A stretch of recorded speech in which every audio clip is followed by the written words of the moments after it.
La revista Contrapoder y el canal Antigua tuvieron acceso el día de hoy al sitio en donde guarda prisión Otto Pérez Molina. Usted va a ver las primeras imágenes del lugar en donde se encuentra en prisión preventiva el expresidente de la República. Ahorita le vamos a presentar un primer avance, pero si usted va a la página web de Contrapoder, va a encontrar el video completo. Veamos.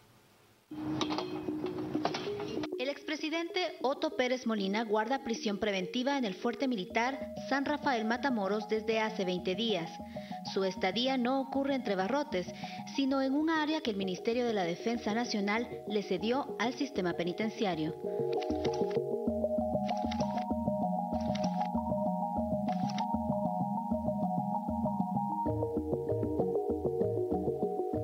Es un fuerte para el general y si usted visita contrapoder.com.gt puede ver el detalle de esas instalaciones donde guarda prisión el expresidente Otto Pérez Molina. Pero vamos a dar ahora la bienvenida a nuestro invitado, es Javier Brolo, de la Asociación de Estudios e Investigaciones Sociales, Así Es. ¿Y de qué vamos a hablar?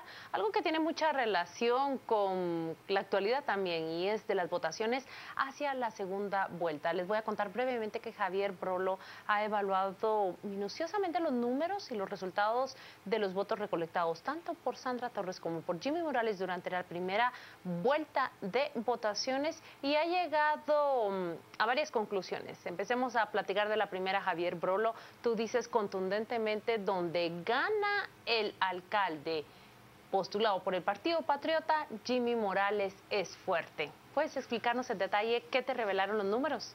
Claro, muy buenas noches. Cambiamos un poquito de switch, pero el evento electoral que tuvimos ha sido muy particular y creo que nos va a dar para hablar bastante. Una de las características de este evento electoral fue el aparente voto cruzado que se dio entre las votaciones alcalde, diputados y votaciones presidenciales, y especialmente el voto cruzado hacia FCN, ya que Jimmy Morales, sin tener un solo alcalde, teniendo solo 12 diputados, pasa a segunda vuelta.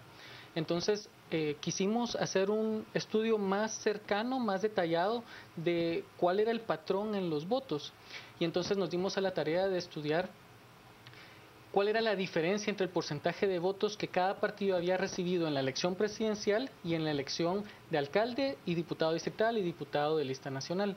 Pero es especialmente el patrón entre la presidencia y el alcalde el que nos parece interesante, ya que en la mayoría de partidos el voto cruzado es menor al 5%, es decir, la diferencia entre el porcentaje de votos que recibe el alcalde y el porcentaje de votos que recibe el presidente en promedio de todos los municipios, a veces es más, a veces es menos, pero en promedio está alrededor de 5% por debajo o 5% más. Partidos como Fuerza, por ejemplo, tienen más fuerte el candidato presidencial que sus candidatos a alcalde, pero es ligero. En un porcentaje del 5%. Sí, alrededor de 5%. ¿Y eso ocurre igual con Manuel Valdizón? No, Manuel Valdizón creo que está bastante parejo, obtiene un poco de pérdida de votos del alcalde al presidente, pero no es tanto como lo vemos en el PP. El PP claramente tiene un caudal de votos sólido para su alcalde, pero no para el presidente. Y es difícil evaluar en una foto estática, solo con el número del porcentaje de votos, hacia dónde se fueron esos votos. Pero una forma en que podemos discriminar y ver si la relación existe es ver el grado de fuerza del alcalde y la pérdida de votos en el candidato presidencial del PP, y si ese grado de pérdida de votos del presidente del PP coincide con el grado de ganancia de votos que tiene el candidato presidencial de FCN. Y observamos que efectivamente ese patrón ocurre entre el PP y FCN, pero no ocurre entre otros partidos y FCN o entre otros partidos y otros partidos. ¿Qué puede suceder ahí? Hay dos explicaciones alternativas. Una explicación es que hay un respaldo institucional desde el partido hacia un candidato externo al partido para la candidatura presidencial, un endoso de voto, dijéramos así. Otra explicación que también es posible es que simplemente coincidan las preferencias. Por ejemplo, en la elección del 2011, los candidatos que preferían al partido UNE en la alcaldía y diputaciones no tenían candidato presidencial por quien votar. Entonces su patrón de preferencias coincidía porque preferían candidatos de ese estilo.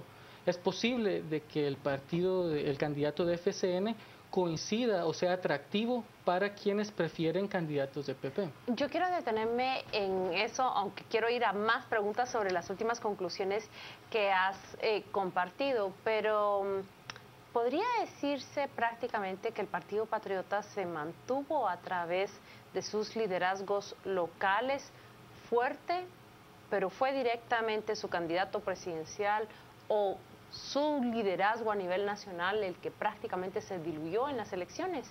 Exacto, es un partido que casi pareciera que no tuvo candidato presidencial. Cuando vemos el porcentaje de pérdida de votos, nunca tiene más votos el candidato presidencial que el candidato alcalde o el candidato a diputado del partido. Es como que no hubiera tenido candidato presidencial. Ese es el patrón que observamos y que no sucede con otros partidos. Pero como digo, pueden haber dos explicaciones. Una es un respaldo deliberado del partido que dijera vamos a endosar el voto, y el otro es una coincidencia de que la preferencia de quienes, por ejemplo, quienes prefirieran a Medrano o a Otto Pérez Leal, o quienes prefirieran a Aristides Crespo, o quienes prefirieran a los Arévalo, también tienen gusto por un candidato como el que ofrecía FCN. Y ante la falta de un candidato propio del PP, entonces se optaron por esa, pero la diferencia y el patrón de coincidencia es claro. ¿Puede hacerse proyecciones de cara a la segunda vuelta electoral? Bueno, eso es algo que se puede intentar hacer y que puede responder a algunas expectativas sobre cómo creemos que se negocia la participación política o el esfuerzo de llamar al voto para las elecciones.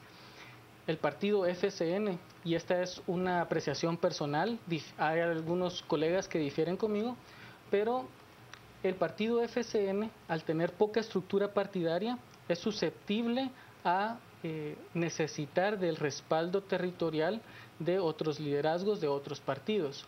En este caso, Líder y PP juntos obtuvieron 202 de las 338 alcaldías. Para la gobernabilidad de cualquier persona en el Ejecutivo, tener 2/3 de los alcaldes afines es una gran ventaja. Además que solo teniendo 12 diputados necesita de más diputados para poder tener mayoría en el Congreso. El espacio que él tiene en el partido para ofrecerlo es algo que puede intercambiar a cambio del beneficio de tener ese respaldo territorial. Entonces hay un incentivo para cooperar, aunque ya Jimmy Morales, al hacer público que no va a aliarse públicamente, eleva el costo de la negociación del partido que quiere incorporarse, porque ya él domina esa negociación, ya puede pedir más a cambio de el acceso o la cercanía al Ejecutivo.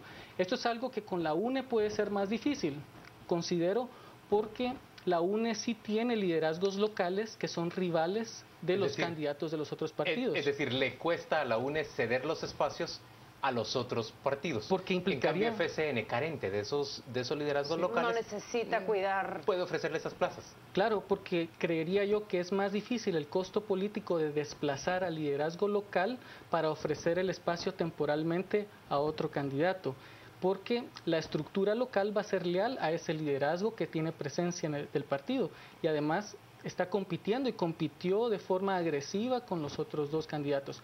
Por eso creo que es más difícil, aunque algunos colegas difieren, porque su explicación es: donde hubo fuego, cenizas quedan, y algunos candidatos que formaron parte de las líneas del líder, por ejemplo, estuvieron antes en UNE y creerían que por afinidad o por cercanía previa ahora podrían incorporarse. Vamos a ver el día de las elecciones, pero la expectativa para verificar quién de los dos tiene razón es: si en las áreas rurales o en las áreas donde Líder y UNE fueron fuertes, vemos una abrumador victoria de la UNE, es porque sí coincidieron. Es porque la UNE sí tuvo capacidad de incorporar a sus filas el electorado de Líder.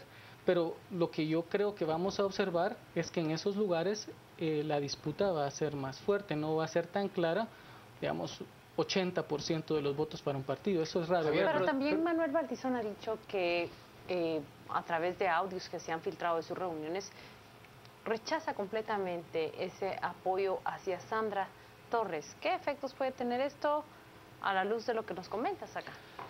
En una negociación política, hacer una declaración pública eleva los costos de tener que ceder o retroceder en esa declaración pública. Entonces, lo que hace es que yo tenga que recibir más beneficio para poder cubrir el costo de haberme comprometido a algo distinto antes. Retroceder en mi palabra es un costo político.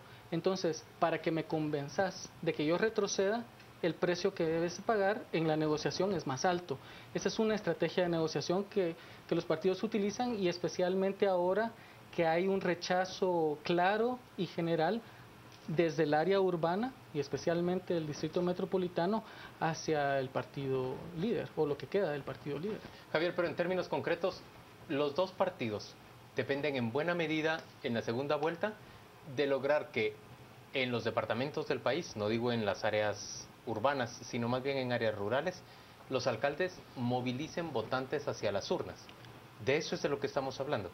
En esa área del país, así es como funciona la movilización, ¿verdad? Hay que facilitar el acceso a las urnas, porque llegar a las urnas es más costoso para las personas en el área rural que para las personas en el área urbana, que pueden caminar al centro de votación, ¿verdad? Muchas personas tienen más distancia y entonces necesitan de esa facilitación. Pero en este proceso electoral ha quedado demostrado que no el hecho de que alguien me acerque a mí a la urna garantiza que yo voy a favorecerle a él, porque el líder también llevó a muchas personas a las urnas. También, permítame agregar, se ha mostrado que es casi un mito ese famoso endoso del voto.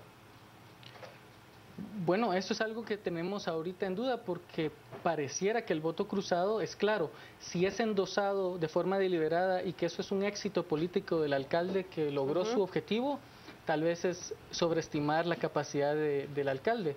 Tal vez es la coincidencia de que quien prefiere a ese tipo de opción por ideología, por estilo de hacer política, por algunas coincidencias. Entonces prefiere, así como que alguien quiere candidatos hombres y entonces hay candidatos hombres disponibles, o altos, o que tengan cierto estilo de comunicarse, puede que hayan coincidencias, así como vemos que hay coincidencias entre los partidos de izquierda, ¿verdad? Javier, muchas gracias por acompañarnos a las 8:45. Vamos en este momento con nuestro compañero Juan Carlos Sandoval. Él nos cuenta qué se está diciendo en redes sociales sobre este análisis de las cifras del voto cruzado o voto disciplinado en la primera vuelta electoral. No tenemos en este momento la posibilidad de ofrecerle esas reacciones de nuestros televidentes. Vamos a ir de inmediato a ofrecerle información comercial y muy pronto los deportes.